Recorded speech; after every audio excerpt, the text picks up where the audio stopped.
পেশ করা হবে। শুধু যদি দেখা যায় নামাজ আছে আর কিছু নাই, শুধু যদি দেখা যায় জিহাদ আছে আর কিচ্ছু নাই, শুধু যদি দেখা যায় হজ আছে আর কিচ্ছু নাই, আমল নামা বাতিল।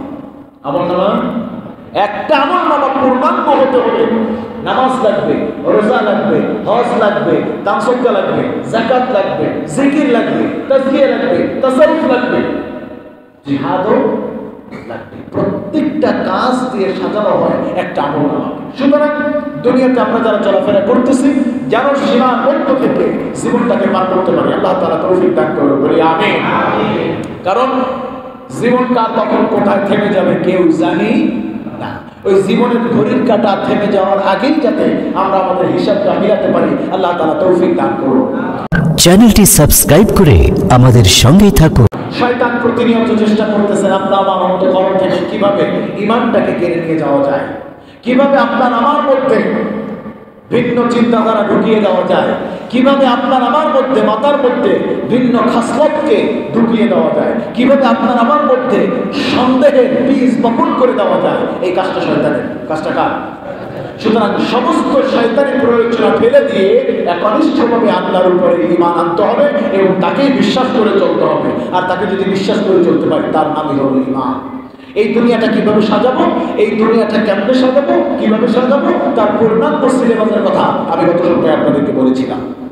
যে দুনিয়াটা কিভাবে আমরা সাজাবো, সংসার জীবনটা কিভাবে সাজাবো, সে কথা আল্লাহ তাআলা বলছেন। আমি বলেছিলাম দ্বীনের দাওয়াতের কথা, দ্বীনের দাওয়াতের কথা।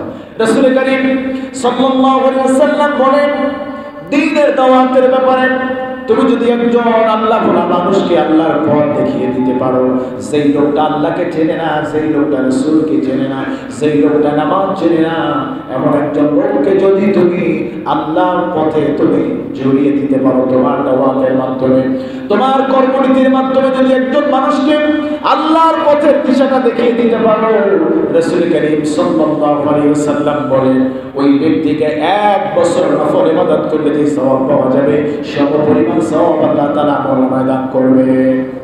শুধু তাই নয়, নামাজের জন্য আসছি আমি, আসরের নামাজ, জোহরের নামাজ, ফজরের নামাজ কিংবা যে কোনো নামাজের জন্য আমি যখন আসতেছিলাম, একজন মানুষকে শুধু আসার সময় আপনি বলে আসছেন, ভাই তুমি নামাজে চলো, চলো আমরা নামাজে যাই, এই ভাই আসেন আমরা নামাজে যাই, এতটুকু কথা শুধু বলে আসছি।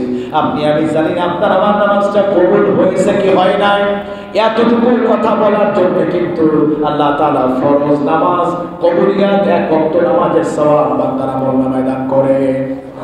দ্বীনের দাওয়াতের ব্যাপারে কোনো সংকীর্ণতা নাই, আর দ্বীনের দাওয়াতের ফজিলতের কথা অনেক বলা যাবে। আপনারা জানেন মেরাজের রাতে রাসূল করিম সাল্লাল্লাহু আলাইহি ওয়াসাল্লাম একে আল্লাহ তাআলা যে একটা রুমালের মধ্যে করে হাদিয়া দিয়েছিলেন, বলেছিলাম আপনাদেরকে সে কথা, রুমালের মধ্যে হাদিয়ার কথা। ওই রুমালটা যাকে দিয়েছিলেন, সব হাদিয়া সবাইকে দিয়েছেন। এই হাদিয়াগুলি কি ছিল? সুবহানাল্লাহ, আলহামদুলিল্লাহ, লা ইলাহা ইল্লাল্লাহু, আল্লাহু আকবার। এটা ছিল আমাদের জন্য হাদিয়া সুলমানের পক্ষ থেকে। এই জন্য বলছেন যারা প্রত্যহ নামাজের পরে এই কালিমা 3টা পড়ে, ওই ব্যক্তি যদি গুনার সাগরের ফানাও হয়ে থাকে আল্লাহ তাআলা তাকে মাফ করে দেন। তবে ঈমান লাগবে, ইহতিসাব লাগবে, এই দুটো জিনিসটা থাকতেই হবে, তবেই আল্লাহ তাআলা তাকে মাফ করবেন। আমার ভাইরা, এরপর রুমালটা যাকে দিয়েছিলেন হযরত আলী রাদিয়াল্লাহু তাআলা আনহুকে, আলী বলেছিলেন আমি এই রুমালটা মাথায় বেঁধে যারা নাকি আল্লাহকে চেনে না, যারা রাসূলকে চেনে না, আমি আল্লাহ ভোলা মানুষগুলিকে আল্লাহর পথে জুড়ে দেব।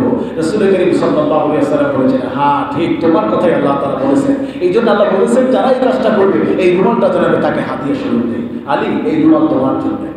সুতরাং এর ফজিলতের কথা শেষ নেই, অনেক ফজিলত। আমরা বুঝতেছিলাম দ্বীন শব্দের অর্থ কি, দ্বীন মানে কি, দ্বীন দ্বারা কি বোঝা যায়, দ্বীনের উদ্দেশ্য কি। প্রথমে আমরা জানছিলাম দ্বীন শব্দের অর্থ হচ্ছে একনিষ্ঠতা। দ্বীন শব্দের প্রথম অর্থ ছিল আনুগত্য, 2 নম্বরের অর্থ ছিল দ্বীন শব্দের অর্থ হচ্ছে একনিষ্ঠতা, আর 3 নম্বরের দ্বীন শব্দের অর্থ হচ্ছে, দ্বীন শব্দের অর্থ হচ্ছে জীবন ব্যবস্থা।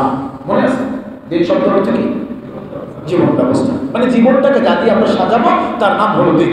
এ সম্পর্কে আল্লাহ রাব্বুল আলামিন চমৎকার করে কোরআনুল কারীমের ভিতরে বলেন, ইন্নাদ দীনা ইনদাল্লাহিল ইসলাম, নিশ্চয়ই আমি আল্লাহর পক্ষ থেকে তোমাদের জন্য একমাত্র শুধুমাত্র কেবলমাত্র জীবন বিধান, জীবনকে সাজানোর জন্য, জীবনকে গোছানোর জন্য আমি যে বিধানটা তোমাদেরকে দিলাম, ওই বিধানের নাম হলো ইসলাম। ওই বিধানের নাম কি? দিয়েছেন কে? কে দিয়েছেন? আল্লাহ যে জীবনটাকে দিয়েছেন, আল্লাহ যে জীবন ব্যবস্থাটাকে দিয়েছেন, সেটা আমাদের ধরা প্রয়োজন না ছেড়ে দেওয়া প্রয়োজন? রাসূল করিম সাল্লাল্লাহু আলাইহি ওয়াসাল্লাম বিদায় হজের ভাষণে যে ভাষণ দিয়েছিলেন, বিদায় হজের দিন যে ভাষণটা দিয়েছিলেন, ওই ভাষণটা ছিল 40 থেকে 45 মিনিটের মতো।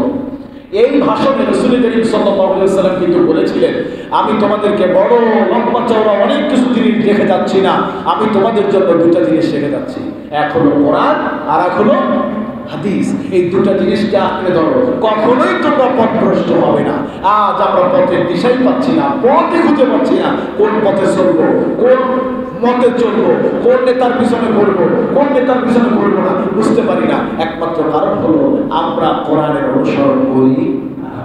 যদি করতাম তাহলে আমরা দিশেহারা মানুষের মতো এদিকে সেদিকে ঘুরতাম না।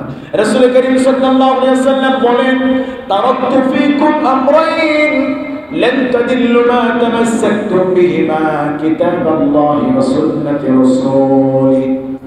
ও আমার সাহাবীরা, আমি তোমাদের মাঝে দুটো জিনিস রেখে যাচ্ছি, একটা হলো আল্লাহর কোরআন আর দ্বিতীয় হলো হাদিস। যদি তোমরা দুটো জিনিসকে আঁকড়ে ধরো, পশ্চিমকালেও তোমরা পথভ্রষ্ট হবে না। সুতরাং আমরা একমাত্র ঠিকানা কোরআন এবং হাদিস, এর বাইরে আর কিছু নেই। যেমন আল্লাহর কথা যদি শুনি, أطيعوا الله وأطيعوا الرسول وأولي الأمر منكم فإن تنازعتم في شيء فردوه إلى الله والرسول। আলেম ওলামার কথার মধ্যে এলোমেলো থাকতে পারে, ঝামেলা বাঁচতে পারে। আল্লাহ বলেন, তোমরা প্রথমত আনুগত্য করবে আল্লাহ। কার আনুগত্য?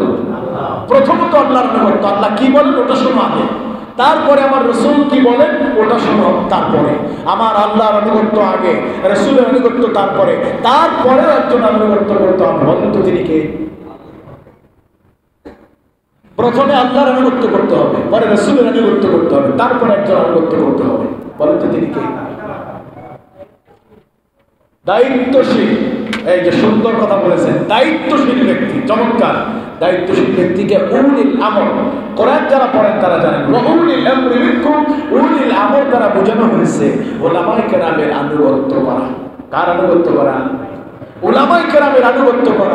উলিল আমরি মিনকুম, এক নম্বরে আল্লাহর আনুগত্য, দুই নম্বরে রাসূলের আনুগত্য, তিন নম্বরে ওলামায়ে কেরাম বা দায়িত্বশীল। আপনার আমার যারা দায়িত্বশীল হবে, এই দায়িত্বশীলের আনুগত্য করা, এই আনুগত্য করা হলো ফরজ। আনুগত্য করা কি? প্রথমত আল্লাহর আনুগত্য। যেমন আল্লাহর আনুগত্য হলো, আমি ছোট যদিও একটি ইখতিলাফপূর্ণ মাসালা, তারপরেও ইমাম আবু হানিফার মত এবং ইমাম শাফিঈ রাহমাতুল্লাহির মত, দুটি মত আলাদা। ইসলামে 4টা মাযহাব আছে, আপনারা জানেন তো? 4টা মাযহাবের নাম বলতে পারেন?